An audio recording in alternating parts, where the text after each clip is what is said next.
will now consider a common and very dangerous arrhythmia. The readout on this monitor is from a patient admitted to CCU following treatment for an acute myocardial infarction. The patient has just developed a potentially life-threatening arrhythmia. He has lost consciousness and is quickly cardioverted back into sinus rhythm by the CCU staff. Looking at a printout from the monitor at the time of the attack, you will appreciate that this tachyarrhythmia is quite different from those we have considered up to now.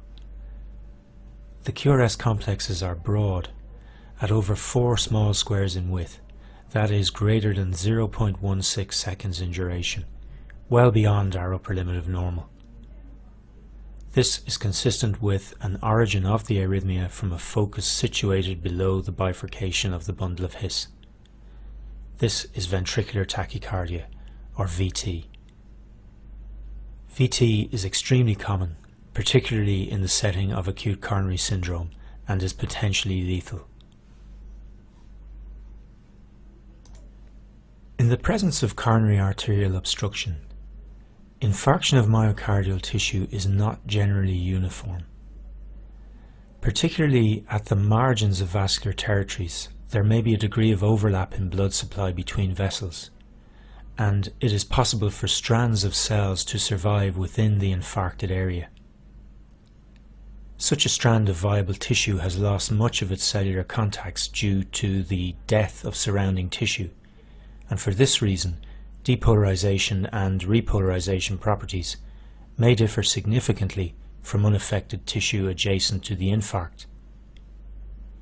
You learned in the preceding videos that these are the conditions in which reentrant loops arise, and the commonest mechanism triggering VT is re-entry triggered by premature ventricular contractions.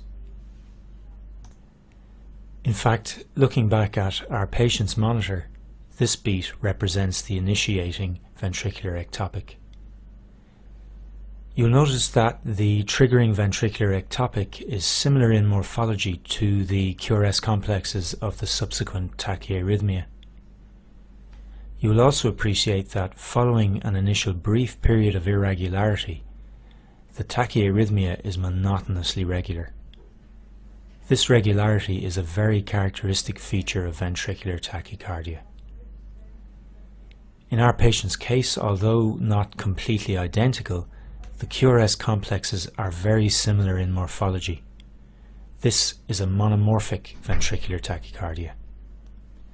The monomorphic morphology of the QRS complexes indicates that each episode of ventricular depolarization is originating from one single site within the chambers and is moving through the ventricular myocardium in a constant pattern.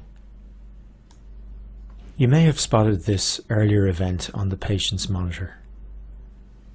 Ventricular tachycardia is present when more than 3 consecutive ventricular complexes occur at a rate of greater than 100 beats per minute. This run of 5 broad complex beats meets this definition of VT. Such a self-terminating run of VT, less than 30 seconds in duration, is referred to as a salvo of non-sustained VT. The term sustained ventricular tachycardia applies to an episode of VT greater than 30 seconds in duration, or, as in our case, an episode requiring clinical intervention for termination. We have already mentioned that it is possible for a focus situated in the supraventricular region to generate a broad complex tachycardia.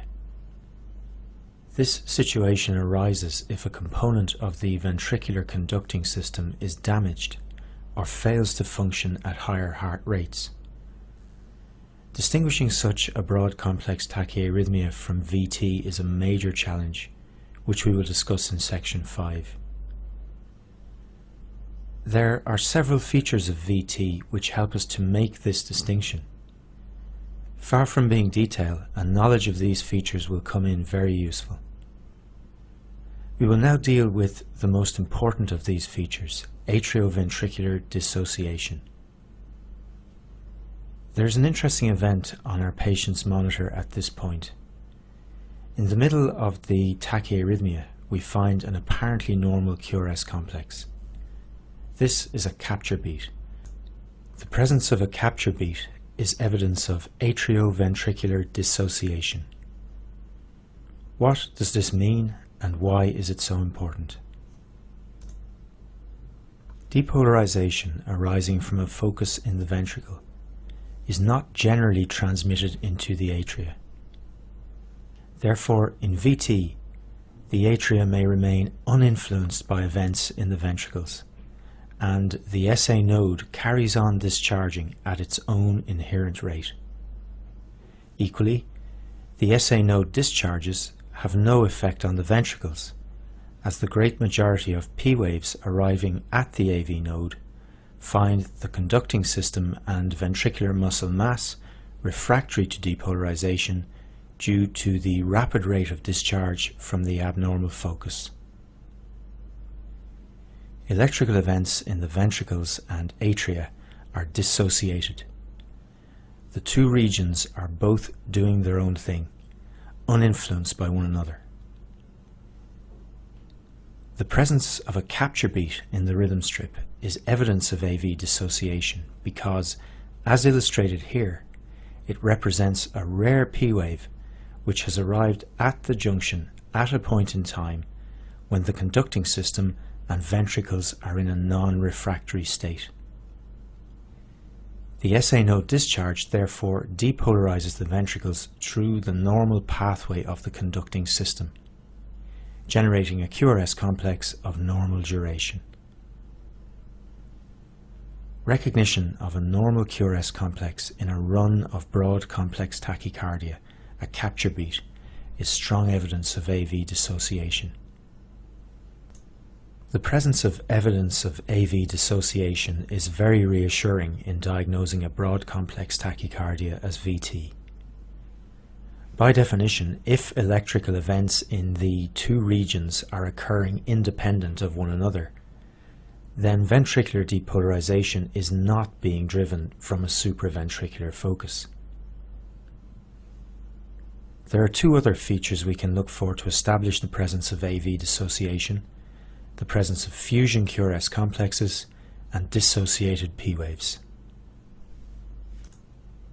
We've already seen that a fusion QRS complex may arise if the SA node, uninfluenced by events in the ventricles, fires and depolarization is transmitted into the conducting system just as an ectopic ventricular focus discharges.